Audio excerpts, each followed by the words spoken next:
Praise the Lord. ஆண்டவராகிய இயேசு கிறிஸ்து நாமத்திலே உங்களை வாழ்த்துகிறேன். தேவ மக்களே, இன்றைக்கு அநேகருடைய வாழ்விலே வேதனைக்கும் கண்ணீருக்கும் காரணம் அவங்களுக்குள்ளே பிடித்திருக்கிற ஒரு எரிச்சல், ஒரு விதமான கோபம், ஒரு விதமான வெறுப்பு.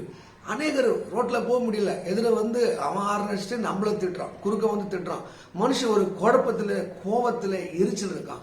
இன்னைக்கு அநேகருடைய குடும்பத்தில் பிரிவுக்கு என்ன காரணம்? சின்ன சின்ன விஷயங்கள் மன்னிக்க முடியாத, சின்ன சின்ன விஷயங்களை விட்டு கொடுக்காம அதை பகைமை பாராட்டி அது கோபமாக மாறி, அது பகையாக மாறி, விரோதமாய் மாறி, கொலையாக மாறி பல பேர் இந்த ஜெயிலில் இருப்பதற்கு காரணம் என்ன?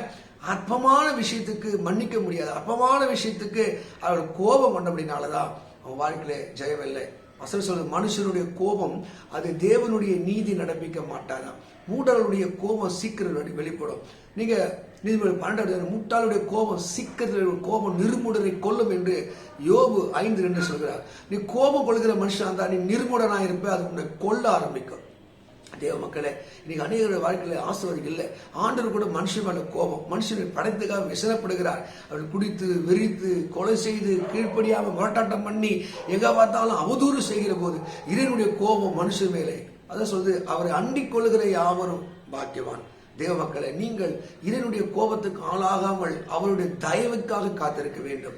நீங்க அப்படிதான் பாருங்க, நான் மனப்பூர்வமாக சிநேகித்தேன், நான் உன்னை மனப்பூர்வமாக சிநேகிக்கிறேன், என்னுடைய கோபத்தை உன்னை மாற்றிக்கொள்கிறேன். நீங்க ஓசியா 14:4 படிச்சு பார்த்தீங்கன்னா, அவருடைய கோபம் உன்னை விட்டு நீங்கிற்று. அவ இறைவனுடைய கோபம் உண்மையில இருந்தா நீ எது செய்தாலும் வாய்க்காது, அது வேதனையும் கண்ணீருவாய் மாறும். இன்னைக்கு அநேகர் தாய் தகப்பன் மேல அவர் எரிச்சல கோபமா இருக்கு. அந்த பையன் பைக் வச்சிருக்கான், அந்த பொண்ணு இதை வச்சிருக்கா, அவங்க வீடு வச்சிருக்காங்க, அதை வச்சிருக்காங்க. தாய் தகப்பனை சபிக்கிறவர்கள், தாய் தகப்பனை கோபம் கொள்கிற பிள்ளைகள் உண்டு.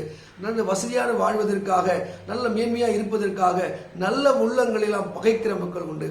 காரணம் இல்லாத இன்னொருத்தருடைய திறமை, இன்னொருத்தருடைய அறிவு, இன்னொருத்தருடைய வளர்ச்சியை நம்ம பொறுக்க முடியாம அவன் மேல் கோபம் கொண்ட மக்களா இருக்கிற தேவ மக்களே, எந்த நிலைமையிலே கோபம் இருந்தாலும் அந்த கோபத்தினால் ஒரு புண்ணியம் இல்லை, அந்த கோபத்தினால் இந்த ஆசீர்வாதம் இல்லை. அதுதான் நீங்கள் கோபம் கொண்டாலும் நீங்கள் பாவம் செய்ய. கோபம் சூரியன் அஸ்தமிக்கிறது உள்ள தனியே கிடவு, மிஞ்சினா தீமை ஆகுமா. காலையில் ஒரு கோபம் வந்துச்சுன்னா சாயந்தரத்துக்குள்ள மன்னிச்சிருங்க, சாயந்தரத்துக்குள்ள ஒப்புரவாயிடுங்க. அந்த கோபம் அநேகருடைய வாழ்விலே பிரிவினையும் நஷ்டத்தையும் கண்ணீரையும் மாற்றி இருக்கிறது.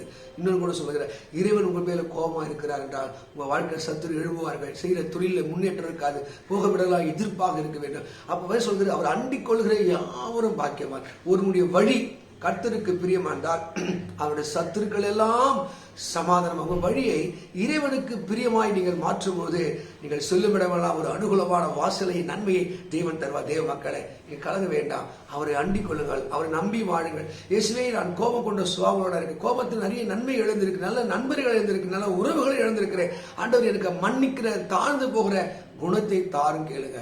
அப்பதான் கர்த்தருடைய பிரசனத்தை நீங்கள் உணர முடியும். அந்த எரிச்சல் உங்களை விட்டு தனியும், இல்லாத கோபம் உங்களை விட்டு தனியும். நீங்க சாதாரண மனுஷன் மாறுவேன். தாயை பார்த்தா எரிச்சல், தகப்பனை பார்த்தா எரிச்சல், ஏதோ ஒரு கோப மகனாய் கோப மகளாய் நீ வாழ்வதிலே எந்த லாபம் யாருக்கும் இல்லை.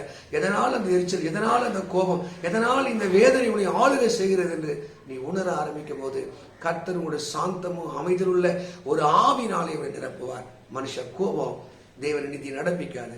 கர்த்தர் உங்களை இந்த ஓசியா 14:4 படி உங்களை ஆசிர்வதித்து காக்க கடவர். God bless you. God bless you.